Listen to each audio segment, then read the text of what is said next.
देख रहे हैं जुनून या पागलपन भाग 24। इससे पहले इस कहानी के 23 भाग अपलोड हो चुके हैं चैनल पर। प्लीज आप सभी लोग वो भाग जरूर पढ़ लीजिएगा।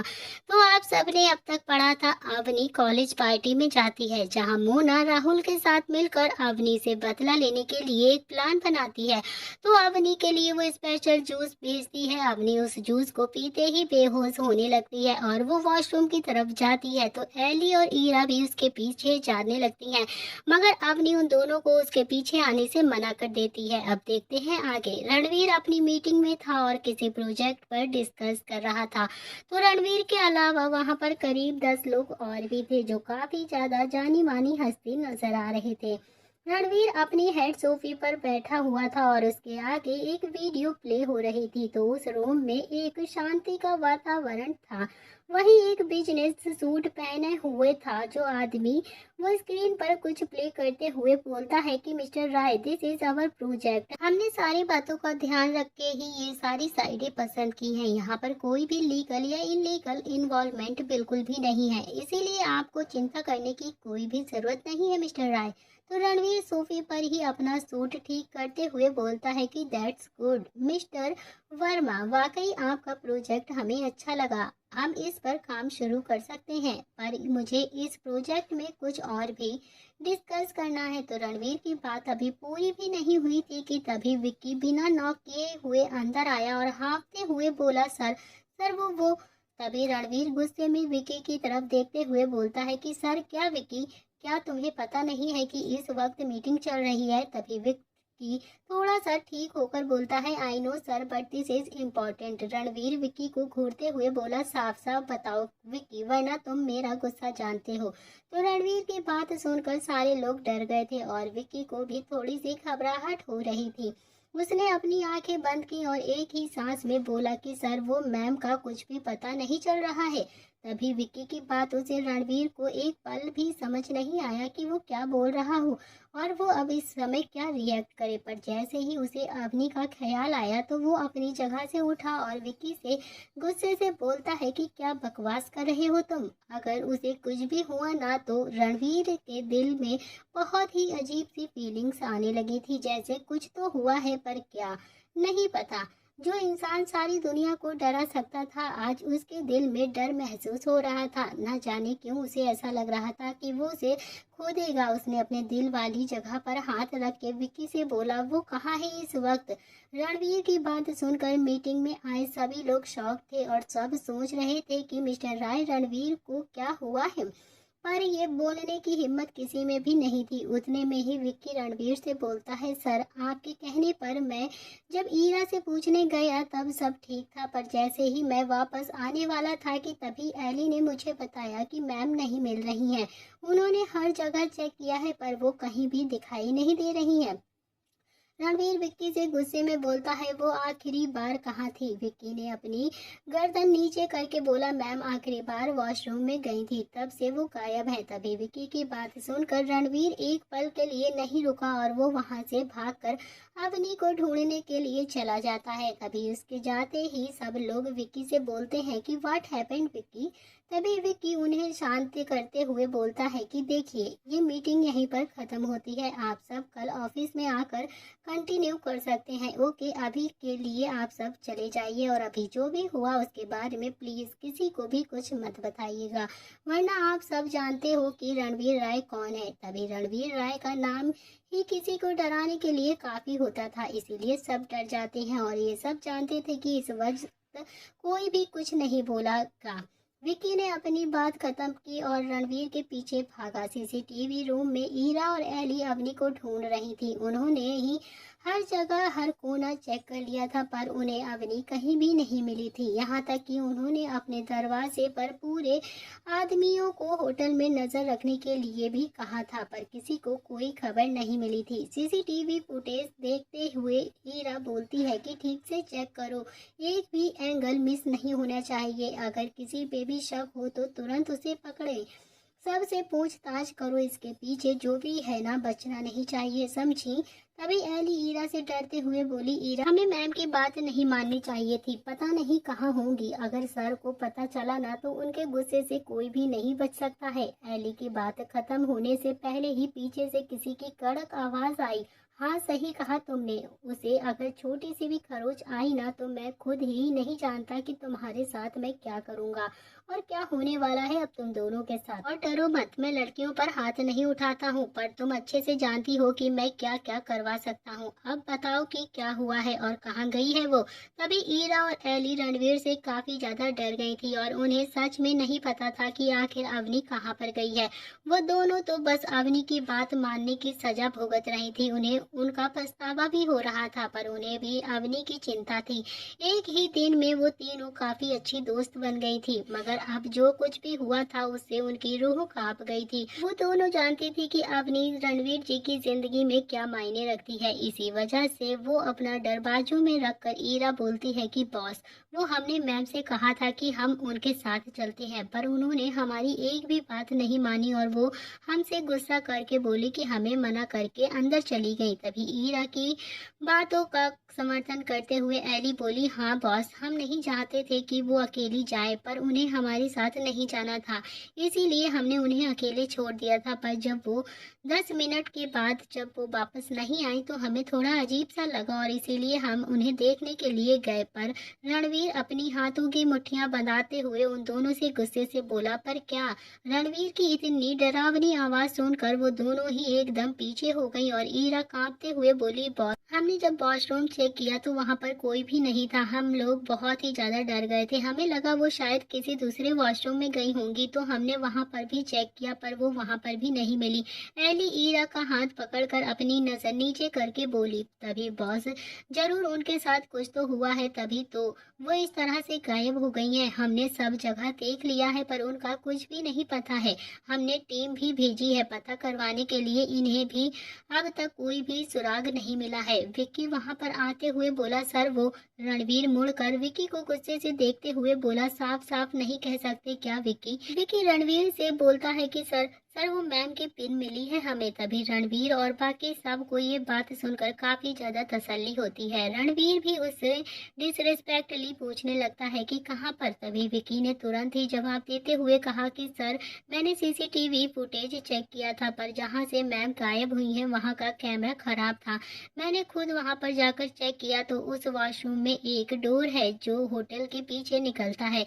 मैंने आदमी भेजे हैं जो जल्द ही पता लगा लेंगे कि आखिर मैम कहाँ पर है। रणवीर विकी से पूछते हुए बोलता है, कहाँ है वो, मुझे बताओ जल्दी से, और तुम दोनों पता करो इसके पीछे किसका हाथ है। रणवीर की बात सुनकर सबने हाँ में अपना सिर हिलाया और बाद में रणवीर वहाँ से चला जाता है। तभी पार्टी में अभी किए के लिए कुछ भी नहीं पता था कि वहाँ पर क्या होने वाला है। रूही ने अवनी को कॉल किया पर लगा नहीं। तभी रूही ने फिर ईरा से पूछा तो ईरा भी बोलती है कि अवनी की तबीयत ठीक नहीं है, इस वजह से वो घर पर चली गई है और तुम्हें बताने के लिए बोला था, क्योंकि ईरा जानती थी अगर उसने अभी रूही को बताया तो ये बात सब जगह पता चल जाएगी। करीब 1 घंटे बाद रणवीर अभी भी अवनी को पागलों की तरह ढूंढ रहा था। उसे समझ में नहीं आ रहा था कि आखिर अवनी कहाँ पर है और वो उसे कैसे ढूंढे। उसका दिल बार बार कह रहा था कि अवनी के साथ कुछ तो हुआ है जो नहीं होना चाहिए, पर उसका प्यार यकीन अभी भी बरकरार था। रणवीर ने अपनी सिक्योरिटियों की परवाह किए बगैर अवनी को ढूंढ रहा था।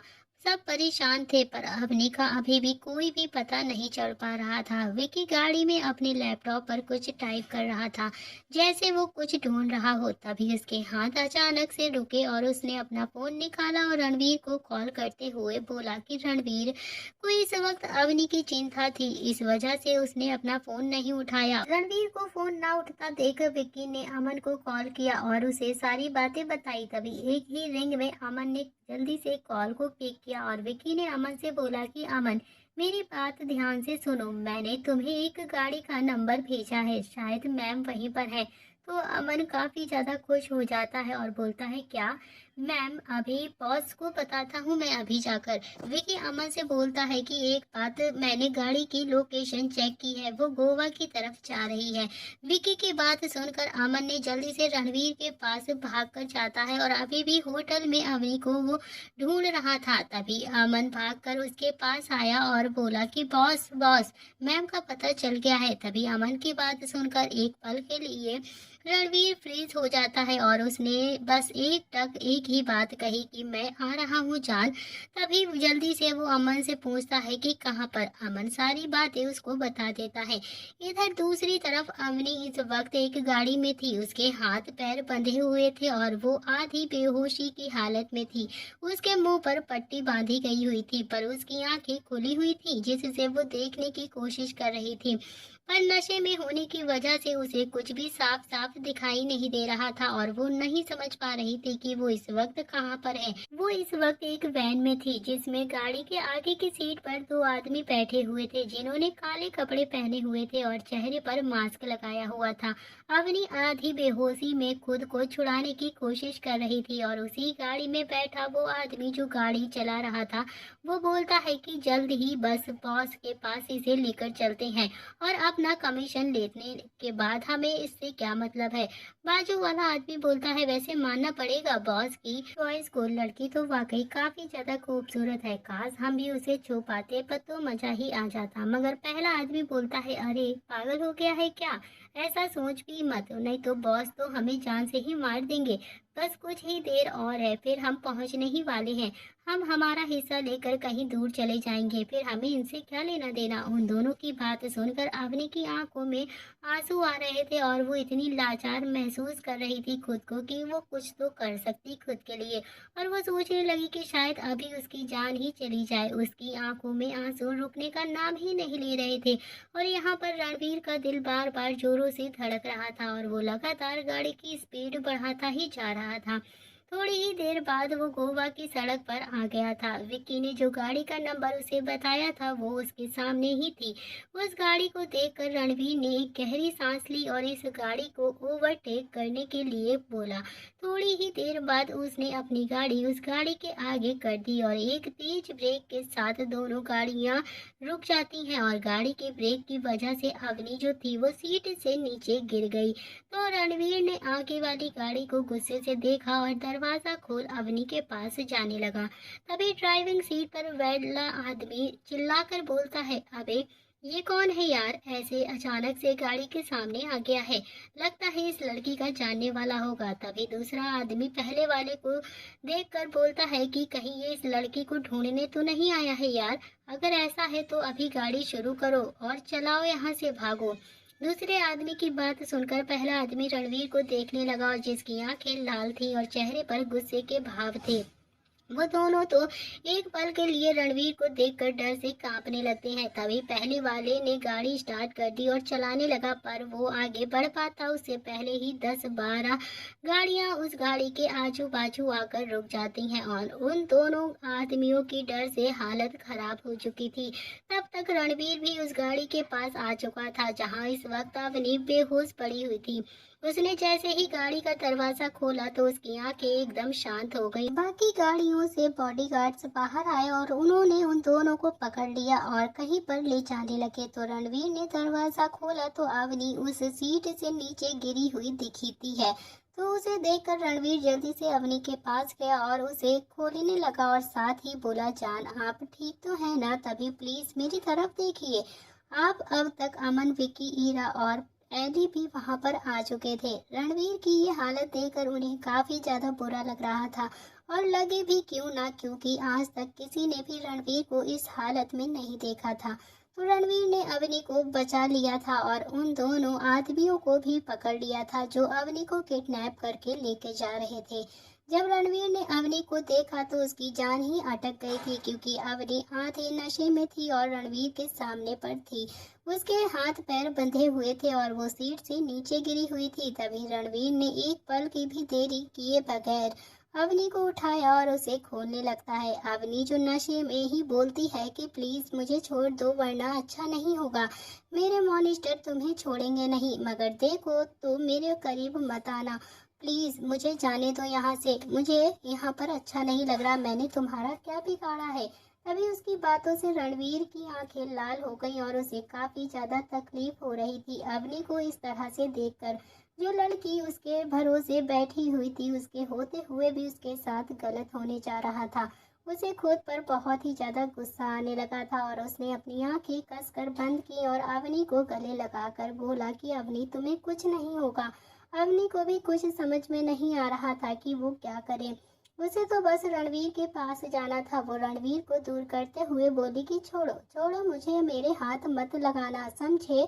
अवनी की बात सुनकर रणवीर अवनी को टाइट हक करते हुए उसके बाल को सहलाते हुए बोला, चुप रहो जान, मैं हूँ रणवीर, कुछ नहीं हुआ है आपको, मैं हूँ यहाँ पर, तुम्हें कोई हाथ नहीं लगाएगा। अवनी रणवीर की आवाज़ और अच्छे से पहचान गई थी। जैसे ही महसूस उसे होता है, वो रोते हुए बोलती है कि रणवीर आप आ गए, मुझे बहुत ही ज़्यादा डर लग रहा था, प्लीज़ मुझे यहाँ से लेकर चलिए। ये लोग पता नहीं मुझे कहाँ पर लेकर जाने वाले हैं। रणवीर अवनी को पूरी तरह से खुद से चिपकाते हुए बोलता है कि कुछ मत बोलो, हम अभी जा रहे हैं यहाँ से, तुम्हें कुछ नहीं होगा, मेरे होते हुए तुम्हें कोई भी हाथ नहीं लगा सकता। इसके पीछे किसी का भी हाथ होना, मैं उसे जिंदा नहीं छोड़ूंगा, जान से मार दूंगा। रणवीर की बातें अवनी को पूरी तरह से समझ में तो नहीं आई थी, पर उसे एहसास हो चुका था कि वो अब बिल्कुल भी ठीक है। रणवीर उसके पास है, वो अपने रणवीर के पास आ गई है। रणवीर एक पल भी वहां पर नहीं रुका और उसने अवनी को गोद में उठाया और गाड़ी के पास ले जाने लगा। तभी रणवीर की आंखों में गुस्सा झलक रहा था और उसने सबको एक नजर देखा और सिर्फ एक ही शब्द कहा कि ब्लैक रूम। जो कोई वहां था, सबके दिल डर से भर गए थे और वो जल्दी से अपनी अपनी गाड़ियों में बैठ गया। तभी अवनी को अपनी गोद में ही वो रखते हैं और उसने अमन को देखा और कहा कि जो ड्राइविंग सीट पर बैठा था, विला चलो। इतना कहने के बाद अमन ने गाड़ी स्टार्ट की और विला की तरफ मोड़ दी। उसके बाद रणवीर ने अवनी को देखा, जो बहुत ही ज्यादा मैसी सी हो गई थी और उसके कपड़े भी थोड़े से फट गए थे। उसके हाथों पर रस्सी के निशान आ गए थे और बाल भी काफी ज्यादा बिखर गए थे। अवनी के कुछ वक्त पहले जो लड़की प्रिंसेस की तरह लग रही थी, वो अब एक सड़क पर पड़े कूड़े की तरह हो गई थी। उसकी हालत रणवीर से बर्दाश्त नहीं हो रही थी, पर अवनी जो पूरी तरह से नशे में डूब चुकी थी, वो अपना सिर बाहर निकाल कर रणवीर को घूरने लगती है और उसे इस तरह से बिहेव करता देख रणवीर ने उससे पूछा, क्या हुआ है जान, आप हमें इस तरह से क्यों देख रही हो, कोई बात है क्या। तो अवनी अपनी आंखों को टिमटिमा कर रणवीर के मुंह को पकड़ लेती है और उसके पूरे चेहरे को चूम कर देख कर बोलती है कि आप कोई किडनैपर तो नहीं है ना, जो मुझे गायब करना चाहते हो। अगर ऐसा है तो हम आपके साथ नहीं जाएंगे, बिल्कुल भी। अवनी की बात सुनकर रणवीर उसके दोनों गाल पर अपने हाथ रखकर पकड़कर उसके होठों पर लाइट किस करके बोलता है, क्या अब आपको यकीन हुआ कि हम कौन हैं और हम आपको कोई किडनैपर नहीं लग रहे हैं। रणवीर की किस के बाद अवनी मुस्कुराकर उसके गले में बाहें डालकर बोली, हाँ लव यू रणवीर। अवनी का ये नशे वाला कॉन्फिडेंस सुनकर रणवीर के चेहरे पर सुकून के भाव आ गए थे और वो उसके फॉरहेड पर किस करके बोला, आई लव यू टू जान, हम कभी भी आपको खुद से दूर नहीं जाने देंगे। गाड़ी काफी तेज अपनी स्पीड पर जा रही थी। रणवीर का गुस्सा भी काफी हद तक अब शांत हो गया था। उसे इस वक्त बस अवनी को ही देख रहा था, वही दिख रही थी उसकी बाहों में जो थी।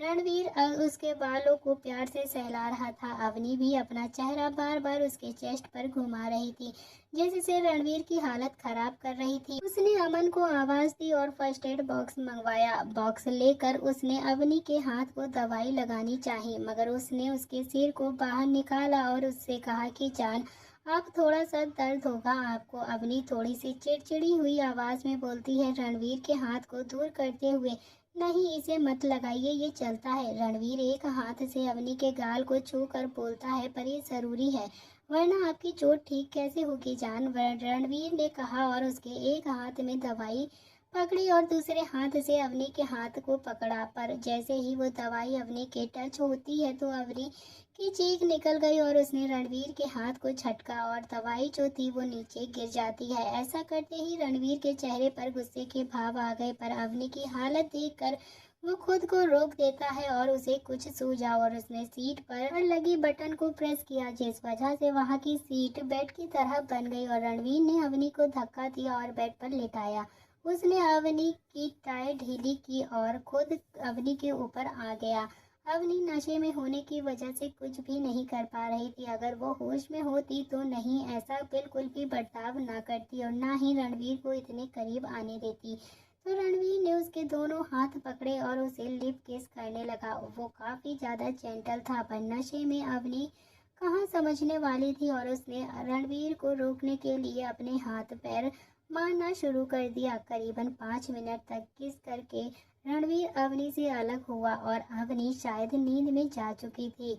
उसे देख रणवीर के चेहरे पर मुस्कान आ गई और फिर उसने दवाई ली और काफी जेंटल तरीके से उस दवाई को अवनी के हाथ पर लगा लिया और फिर वहां पर किस किया और बाद में अवनी को अपनी गोद में ले लिया। अवनी ने नींद में ही अपने दोनों हाथ रणवीर के इर्द गिर्द लिपटा लिए थे।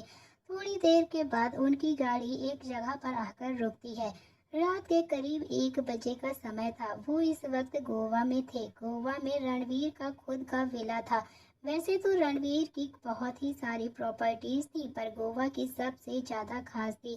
ऐसा इसलिए कि जब वो अवनी को मनाली में पहली बार मिला था, तब उसने गोवा में अवनी की याद में ये एक विला बनवाया था। इस विला के बारे में किसी को भी नहीं पता था। एक तरह से ये एक सीक्रेट विला भी कह सकते हैं। गाड़ी के रुकते ही रणवीर अवनी को अपनी बाहों में लेकर बाहर आया और विला के अंदर जाने लगा। तभी विला पर भी कई सारे गार्ड थे, जो रणवीर को देखकर अपना सिर नीचे झुकाकर खड़े हुए थे, पर हैरान भी काफी ज्यादा थे।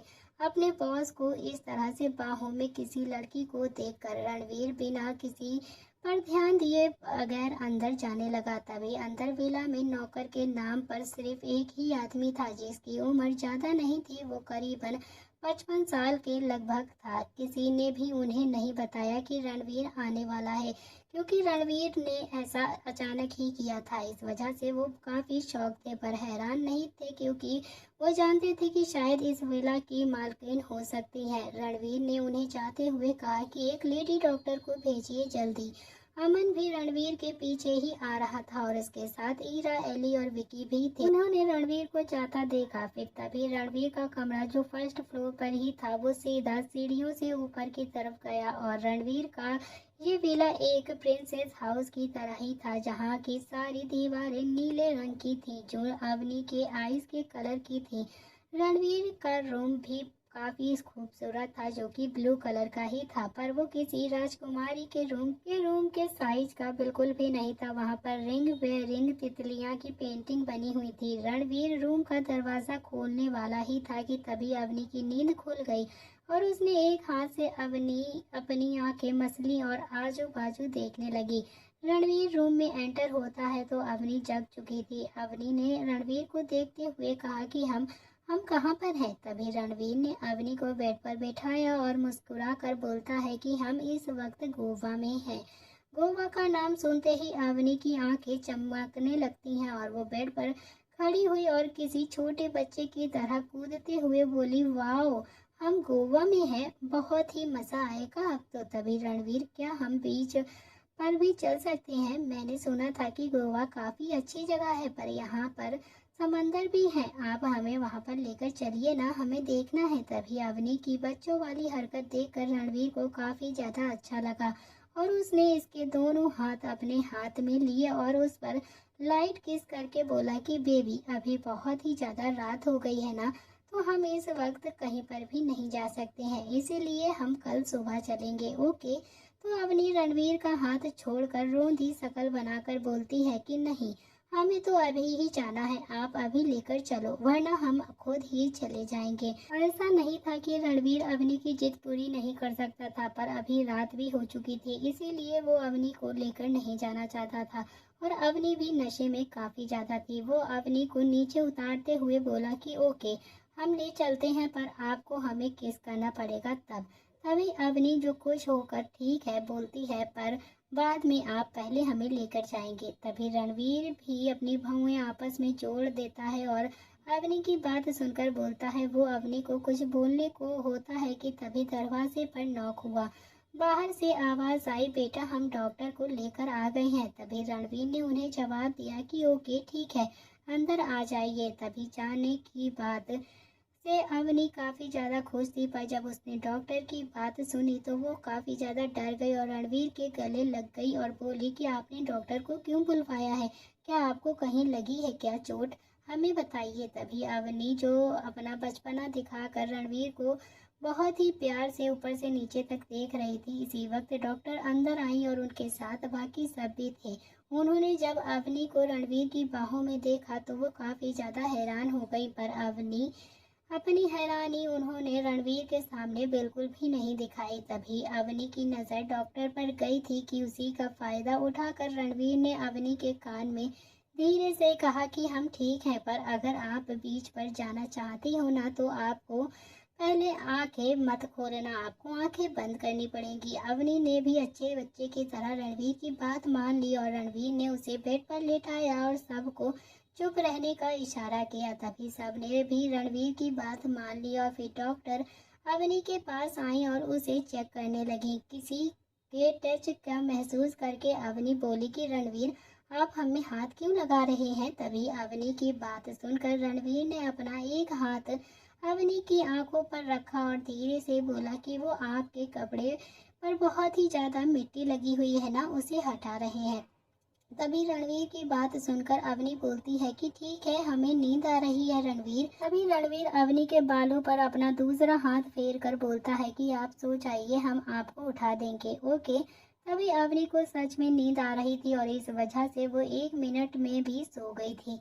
डॉक्टर ने भी अवनी को चेक कर लिया था और एक शॉट लगा दिया था।